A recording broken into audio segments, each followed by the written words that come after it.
बाढ़ पीड़ितों की मदद के लिए आगे आई योगी सरकार। उत्तराखंड, हिमाचल और पंजाब के राहत सामान के वाहनों का सीएम ने किया फ्लैग ऑफ। यूपीएसएससी चयनित 1134 युवाओं को मिले नियुक्ति पत्र। सीएम योगी ने कहा, युवाओं को रोजगार दिलाना हमारी पहली प्राथमिकता।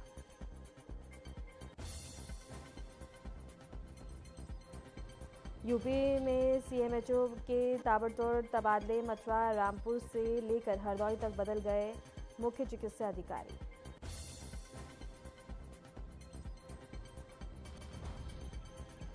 आईजीआरएस रैंकिंग में कानपुर अव्वल। एडीजी आलोक सिंह के नेतृत्व में जन शिकायतों को हो रही निस्तारण।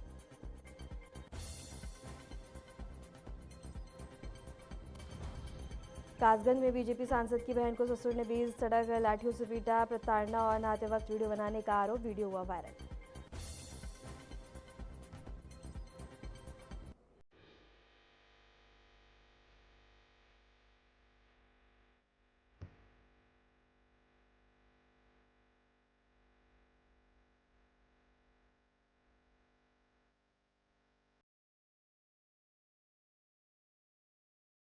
नमस्कार, आपका बहुत बहुत स्वागत है। मैं हूं आपके साथ वर्षा शर्मा। रुक करेंगे उत्तर प्रदेश की खबरों की ओर। इससे पहले उत्तर प्रदेश अधीनस्थ सेवा चयन आयोग द्वारा आयोजित निष्पक्ष और पारदर्शी भर्ती प्रक्रिया के तहत चिन्हित 1112 कनिष्ठ सहायक और 22 एक्स-रे टेक्नीशियंस को नियुक्ति पत्र वितरित किए गए। इस अवसर पर सीएम योगी आदित्यनाथ ने कहा कि सरकार का उद्देश्य युवाओं को रोजगार उपलब्ध करवाना और राज्य में प्रशासनिक दक्षता बढ़ाना है। कार्यक्रम में चयनित उम्मीदवारों में उत्साह और जोश देखने को मिला। मुख्यमंत्री ने उन्हें अपने कर्तव्यों के प्रति सजग और ईमानदार रहने की भी हिदायत दी।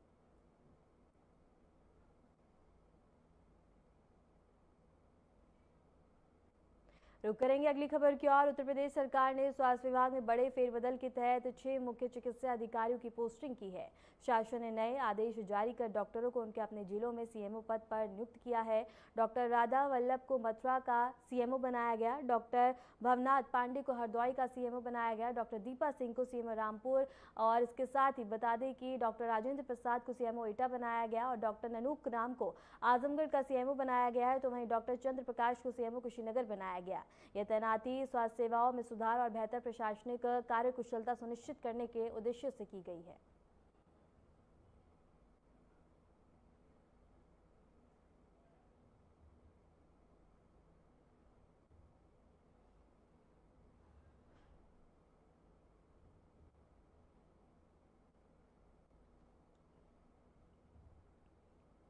जन शिकायत निवारण के क्षेत्र में कानपुर जोन ने एक बार फिर से अपनी श्रेष्ठता साबित करते हुए साल 2025 की शुरुआत में प्रदेश स्तरीय आईजीआरएस रैंकिंग में पहला स्थान हासिल किया है। एडीजी आलोक सिंह के कौशल नेतृत्व में कानपुर जोन, जिसमें कानपुर झांसी रेंज को जनवरी 2025 के मानसिक मूल्यांकन में भी अपनी लगातार शीर्ष स्थिति को बरकरार रखा है। जनवरी के आंकड़ों के अनुसार कानपुर जोन के अंतर्गत आने वाले 129 पुलिस स्थानों में से 133 थाने पूरे प्रदेश में रैंकिंग के पैमाने पर सबसे ऊपर रहे। यह जनता की शिकायतों के समयबद्ध और पारदर्शी समाधान की प्रतिबद्धता को दर्शाता है।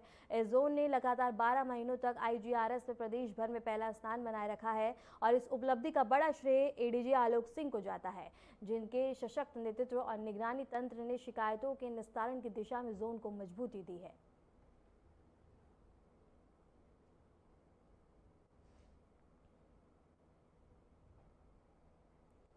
और इसके साथ ही बता दें कि आईजीआरएस रैंकिंग में कानपुर ने अव्वल स्थान हासिल किया है। एडीजी आलोक सिंह के नेतृत्व में जन शिकायतों का लगातार निस्तारण देखने को मिला, जहां 139 में से 133 थाने और श्रेष्ठ पाए गए हैं। और इसके साथ ही बता दें कि ये अव्वल स्थान हासिल करने के बाद बहुत बड़ी उपलब्धि मानी गई है। और इसके साथ ही बता दें कि लोगों की समस्याओं का जल्द से समाधान और उनको कोई भी परेशानी ना हो, इसके लिए बता दें कि अव्वल स्थान पे दर्जा हासिल करते हुए बड़ी उपलब्धि मानी जा रही है।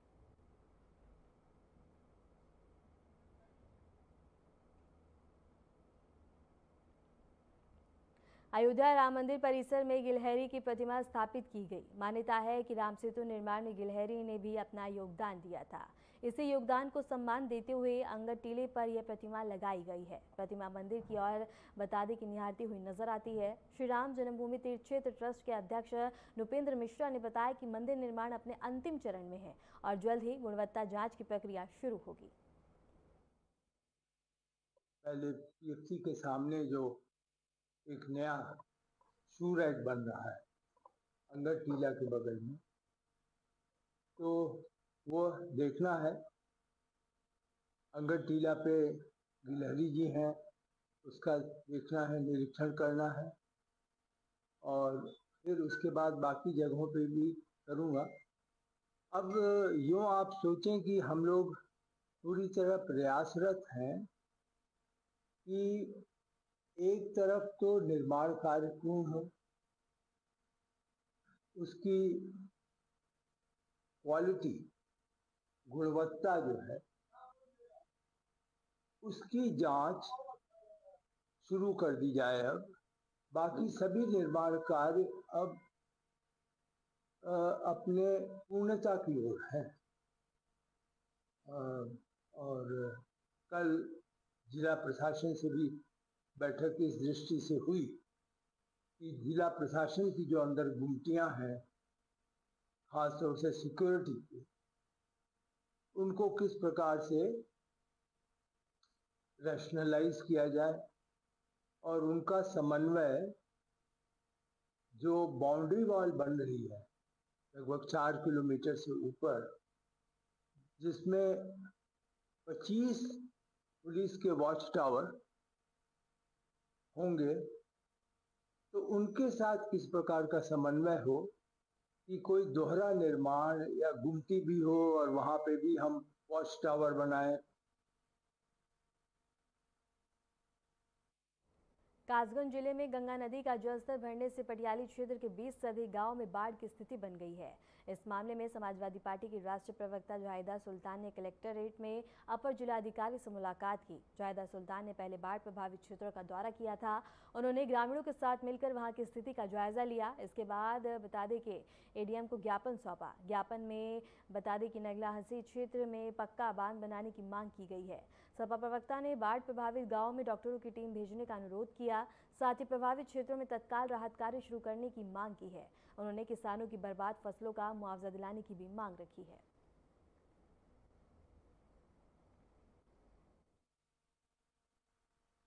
गांव हैं जो प्रभावित हैं और पूरे गांव ही वहां पे रह रहे हैं और इस वक्त समस्या से जूझ रहे हैं। वहाँ लाइट नहीं है, खाने का साधन नहीं है और पानी जितना पिछले सालों में भरता था उससे बहुत ज़्यादा भरा हुआ है। और जब जब बारिश होती है तो वो पानी का लेवल और बढ़ जाता है। आज भी बारिश हुई तो ये सब लोग वहाँ से आए हैं तो इन लोगों को 3-4 घंटे लग गए वहाँ से बाहर निकलने। क्या क्या मांग की गई आपकी तरफ से? डॉक्टरों की टीम वगैरह की बांध की मांग की गई है स्टीमर और स्टीमर्स की, जैसे स्टीमर्स हैं वहाँ पे, लेकिन 2-3 स्टीमर्स है, ज़्यादा स्टीमर की ज़रूरत है क्योंकि अगर उसमें कुछ लोग आ रहे होते हैं तो बाकी लोगों को कोई सुविधा नहीं है कि आ जाए, तो उसमें बहुत वक्त लगता है क्योंकि अंदर गांव है। 1-1.5 घंटा वैसे ही एक स्टीमर को अंदर आने जाने में लगता है। तो जो स्टीमरों की संख्या है वो कम है, तो वो बढ़ा दी जाए। और डॉक्टर जाते हैं तो लोगों को पता नहीं चल पाता कि किस समय पे डॉक्टर पहुंच रहे हैं। तो हम लोगों ने ये मांग की है कि एक निर्धारित समय और एक जगह कर दी जाए जहाँ पे जब डॉक्टर आए तो सारे लोगों को पता चल जाए और वहाँ पे पहुँच जाए। खबर कासगंज से है, जहां फर्रुखाबाद के बीजेपी सांसद की बहन के साथ ससुराल वालों ने मारपीट की, जिसमें ससुर और देवर शामिल थे। आरोप है कि नहाते समय वीडियो बनाने का विरोध करने पर उनके साथ लाठी और रॉड से हमला किया गया। पुलिस ने मामला दर्ज कर लिया है और बता दें कि सांसद ने घटना की जानकारी मिलने पर परिवार को भेजा है और पुलिस से कार्रवाई की मांग की है।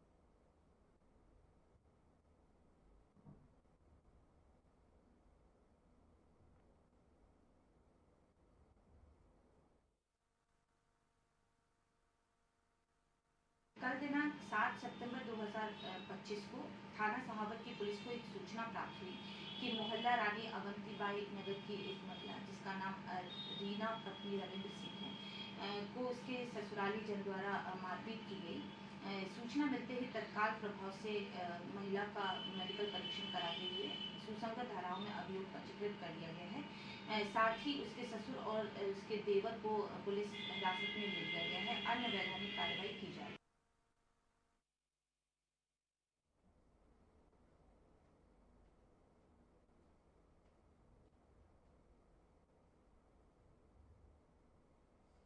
खबर सीतापुर से है, जहां लखीमपुर हाईवे पर कोतवाली देहात क्षेत्र में सड़क हादसा हुआ, जिसमें जिला उद्यान अधिकारी बाल बाल बचे। जानकारी के अनुसार सामने से आ रही कार ने रॉन्ग साइड से अचानक से मोड़ लिया और जिला उद्यान अधिकारी की कार से टकरा गई। टक्कर इतनी भीषण थी कि कार के एयरबैग तक खुल गए। हालांकि अधिकारी सुरक्षित रहे, लेकिन उनके साथ मौजूद ड्राइवर और क्लर्क गंभीर रूप से घायल हो गए। पुलिस ने तुरंत घटनास्थल पर पहुंचकर घायलों को अस्पताल में भर्ती करवाया।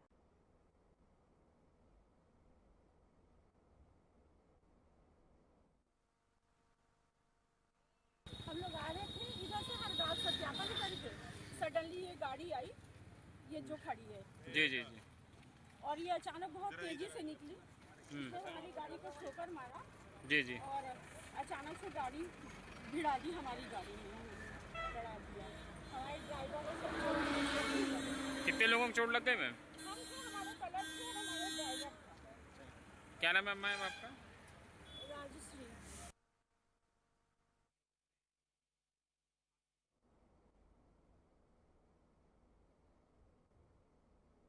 खबर अलीगढ़ से है, जहां देवछठ मेले के दौरान खरीश्वर मंदिर के कार्यक्रमों में अश्लीलता के आरोप सामने आए हैं। सूत्रों के अनुसार सांस्कृतिक कार्यक्रम की आड़ में लड़कियों के डांस का प्रदर्शन किया जा रहा है, जिससे कुछ आयोजक आनंद लेते हुए नजर आए। यह मामला थाना लोधा इलाके के खरीश्वर मंदिर से जुड़ा है। साथ ही स्थानीय प्रशासन ने अब इस मामले की जांच शुरू कर दी है।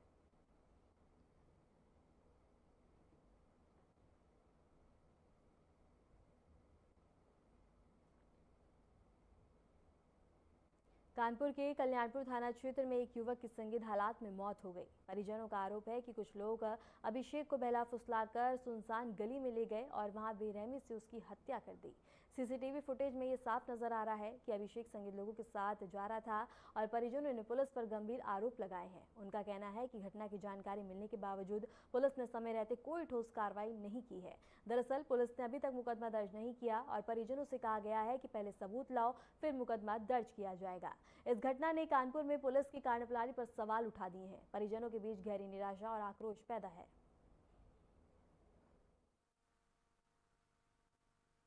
गुरुवार की रात में मेरा भाई जो है उसका फ़ोन 10:11 पर से आखिरी बात होती है, वो कोई और आदमी उठाता है और वो बोलता है कि मेरा भाई जो है वो टूटी पुलिया के पास में है। उसके बाद उसका फ़ोन स्विच ऑफ हो जाता है।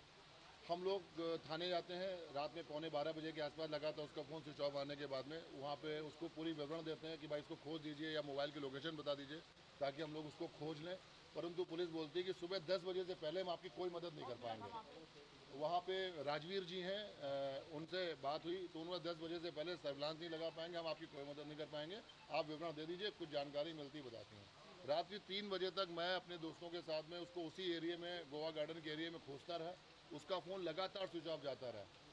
उसके बाद में एक फ़ोन कॉल 11 बजे के आसपास लगातार फ़ोन करने पे रात्रि 11 बजे एक फ़ोन कॉल होती है जो कोई और बंदा उठाता है और वो बोलता है कि ये अपना फ़ोन जो है मेरे को देके चले गए हैं और ये यहाँ पे नहीं है।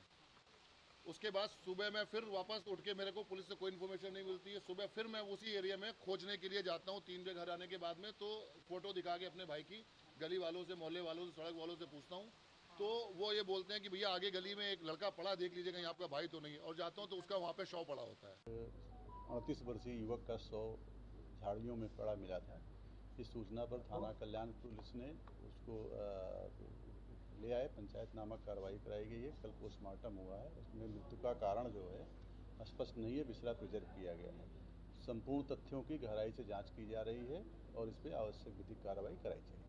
सर, सीसीटीवी में पाया गया है कि जो है उसको वहाँ पे जो सीसीटीवी में देखा गया है कि जब उसको कोई साथी उसको लेके गया, उसके बाद वो भागते हुए देखा गया। अभी तक पुलिस ने क्या सीसीटीवी को जब्त करके कोई ऐसी जांच करी है? अभी तक मोबाइल भी उसका बरामद नहीं हुआ। संपूर्ण तथ्यों की जांच कराई जा रही है। जो भी तथ्य सामने आएंगे, सीसीटीवी फुटेज सामने आएगा, मोबाइल, सब तथ्य को सामने रख करके उस पर विधिक कार्रवाई कराई जाएगी। सारण जनपद में बता दें कि मोहल्ला गुजरान में सुबह दर्दनाक हादसा हो गया। सोते समय कच्चे मकान की छत नीचे सो रहे परिवार पर गिर पड़ी और मलबे में दबकर युवक की मौत हो गई, जबकि उसकी पत्नी, बेटी, बेटा और बाल बाल बच गए। हादसे में घरेलू और खाने पीने का सामान भी मलबे में दबकर नष्ट हो गया। बता दें कि मृतक मजदूरी करता था और हाल ही में अपने पिता के निधन के बाद परिवार की पूरी जिम्मेदारी उसके कंधों पर आ गई थी।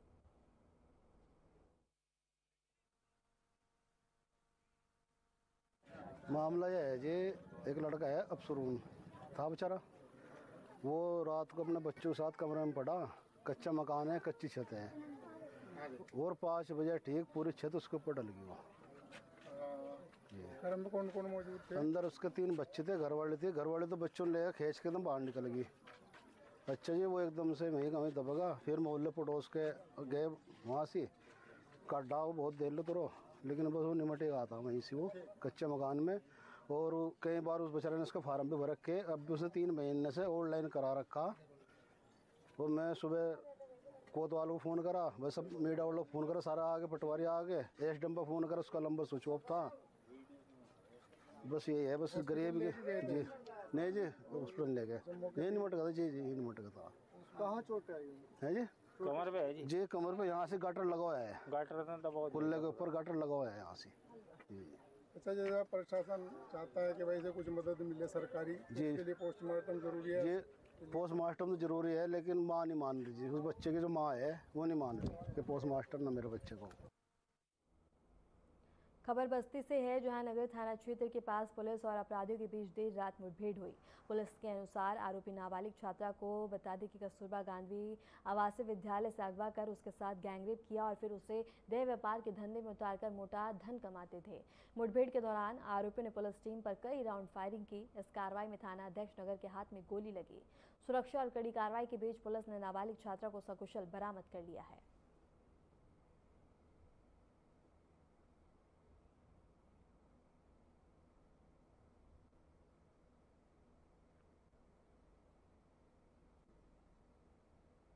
खबर बंदायूं से है, जहां ट्रेन की चपेट में आकर मौत का शिकार हुए अज्ञात युवक की शिनाख्त हो गई है। पोस्टमार्टम हाउस पहुंचे परिजनों ने कपड़े और हुलिये से युवक की पहचान कर ली है। घटना की सूचना से परिवार में कोहराम मच गया और परिजनों ने बताया है कि कार्तिक शनिवार शाम खाना खाने के बाद टहलने निकला था, लेकिन रात भर घर न लौटने पर उसकी तलाश शुरू की गई। इसी बीच रेलवे ट्रैक पर हादसे की सूचना मिली और परिजन पोस्टमार्टम हाउस पहुंचे तो उसकी शिनाख्त हो गई।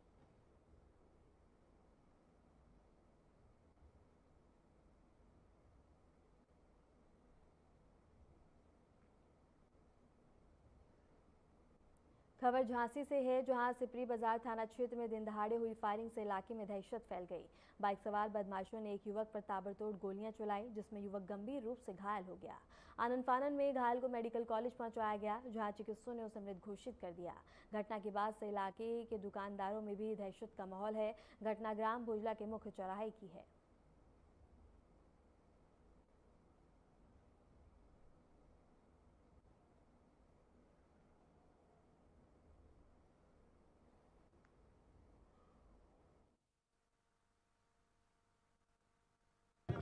संगीता नाम।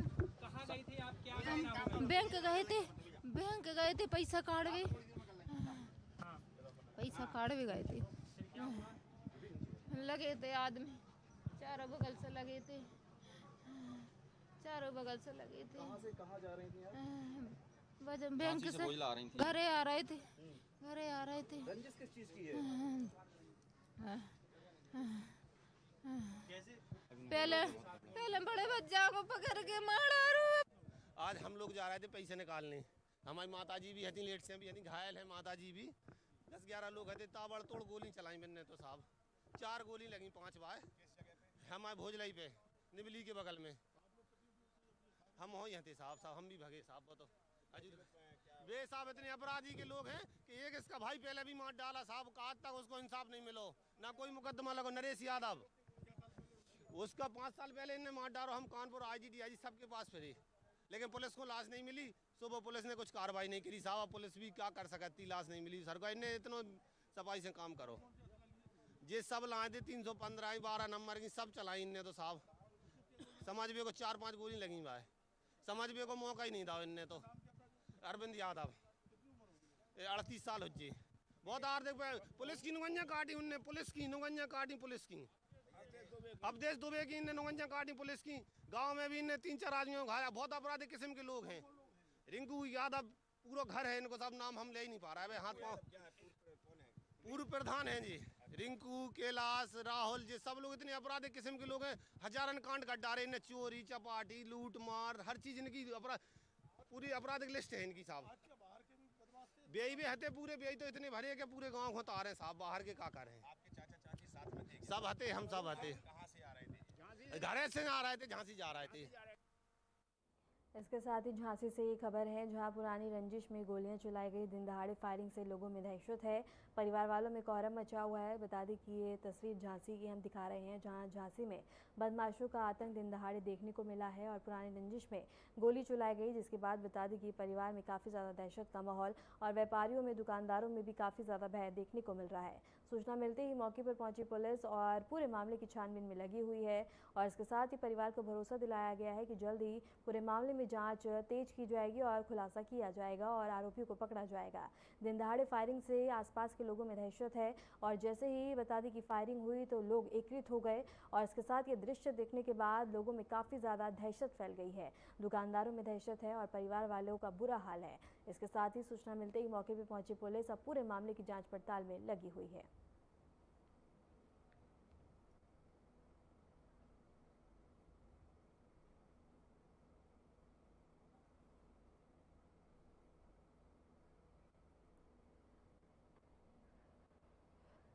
झांसी से एक खबर है, जहां दिन दहाड़े बता दें कि बदमाशों ने आतंक करते हुए गोलीबारी की और इसके साथ ही गोली चलाई गई, जहां आसपास के लोगों में भय का माहौल पैदा हो गया और इसके साथ ही इस दृश्य को देखने के बाद दुकानदारों में काफ़ी ज़्यादा भय है। आने जाने में बता दें कि लोगों को डर का महसूस हो रहा है। इसके साथ ही सूचना मिलते ही मौके पर पहुंची पुलिस अब पूरे मामले की जांच पड़ताल में लगी हुई है। परिवार वालों का भरोसा दिलाया गया है कि जल्द ही पूरे मामले में जो भी आरोपी है उनकी गिरफ्तारी की जाएगी। और ये झांसी से खबर है, जहां दिन दहाड़े बदमाशों का आतंक देखने को मिला। दिन दहाड़े बता दें कि गोली की चलाई गई, जिसके बाद से इलाके में दहशत और सनसनी फैल गई है। लोगों में काफ़ी ज़्यादा भय है और इस घटना के बाद से व्यापारियों में काफ़ी ज़्यादा आक्रोश और भय भी देखने को मिल रहा है।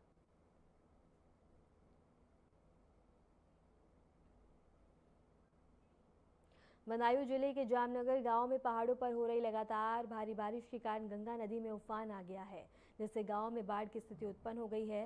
इस बढ़ती बाढ़ के कारण गांव के किसानों की फसलें भी काफ़ी ज़्यादा बर्बाद और संकट में आ गई हैं और लोग काफ़ी ज़्यादा परेशान हैं। डीएम सहित समस्त प्रशासन लगातार स्थिति पर नज़र बनाए हुए है और समय समय पर प्रभावित इलाकों का दौरा कर राहत एवं बचाव कार्य को संचालित कर रहे हैं। बांध पर पुलिसकर्मी तैनात हैं, सिंचाई विभाग के अधिकारी भी मौके पर मौजूद हैं ताकि स्थिति को नियंत्रण में रखा जा सके।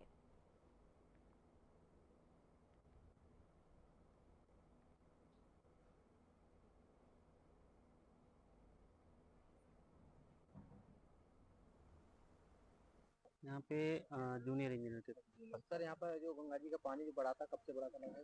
यहाँ लगभग हो गया है 4-5 दिन से बढ़ गया था और बीच में काफ़ी कटाव भी होने की स्थिति थी, लेकिन यहाँ कंट्रोल में कर लिया गया। यहाँ कोई ऐसी दिक्कत नहीं है, सारी चीज़ें सही हैं। प्रशासन की तरफ, आपकी तरफ से कैसी नजर है यहाँ पर? नहीं, प्रशासन ने बहुत सहयोग किया, इसीलिए सब मतलब सारी स्थितियाँ बहुत अच्छी हैं, सारी स्थितियाँ कंट्रोल में हमारे हैं और सब काम सही से हो रहा है, कोई दिक्कत नहीं। यहाँ मिट्टी भी डल रही है यहाँ पे? हाँ, यहाँ पे मिट्टी है, परक्यूपाइन है, झाड़ है और बोरियां हैं, इसी बैग सब एनआरसी में भर भर के भरी जा रही हैं सारी। मतलब बहुत सारा काम किया गया है और हमारे उच्च अधिकारी भी समय समय पर आते रहे, हम लोगों को निर्देश देते रहे हैं, रात रात में रुके हैं सब लोग, कोई ऐसी दिक्कत नहीं है। तो ग्रामीणों की क्या स्थिति है? ग्रामीण लोग भी यहाँ पे आए, बहुत सहयोग किए हम लोगों का और साथ में मतलब उन्होंने हम लोगों का मनोबल बढ़ाया, बहुत सहयोग किया, बहुत अच्छा लगा यहाँ पे। यहाँ पर गांव में पानी घुसा था, इसकी गांव की सारी फसलें बर्बाद हो चुकी हैं, गांव के लोग जो हैं वो सड़कों पर आ चुके हैं। यहाँ पर जो है प्रशासन की तरफ से लगातार जो है काम जारी है ताकि यहाँ पर दोबारा कत्ता से कोई हानि ना हो। इस तरीका से यहाँ पर जो है प्रशासन लगातार मौजूद है। आप मेरे पीछे देख सकते हैं तमाम जेसीबी द्वारा ट्रैक्टर के जो कट्टे हैं उनमें भर कर के द्वारा इस पानी को रोका जा रहा है और यहाँ लगातार जो है प्रशासन की बहुत नज़र है, कड़ी नज़र है प्रशासन की। लगातार पुलिस बल भी यहाँ पर लगातार अपनी निगरानी रख रहा है और ग्रामीणों की सहायता से और सरकार के जो प्रयास है उनकी सहायता से यहाँ लगातार जो यहाँ पर कार्य किया जा रहा है ताकि पानी दोबारा कत्ता ग्राम में ना घुस सके। हम इस वक्त किसी से बात करने की कोशिश करेंगे और चाहेंगे कि यहाँ पर क्या स्थिति थी, सरकार के द्वारा क्या प्रयास किया जा रहा है, क्या सरकार के द्वारा कोई खाद्य सामग्री आज चीज़ें जो यहाँ पर हैं राहत की चीज़ें वो भेजी जा रही हैं या नहीं। हम इस वक्त मौजूद हैं ग्रामीण, इनसे बात करने। क्या सर, क्या नाम है आपका? मेरा नाम सतीश कश्यप। अच्छा सर, यहाँ पर जो है पानी कब से बढ़ा है? ये तो पानी को तो हो गए कम्बल 1 महीने के। अच्छा अच्छा, यहाँ पर बंद काटा गया था पीछे? बांध ये नहीं काटा गया। अच्छा अच्छा, पानी लगभग गांव में घुस चुका है यहाँ पे?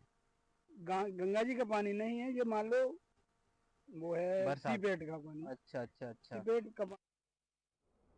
फिलहाल के लिए उत्तर प्रदेश की खबरों में इतना ही। नमस्कार।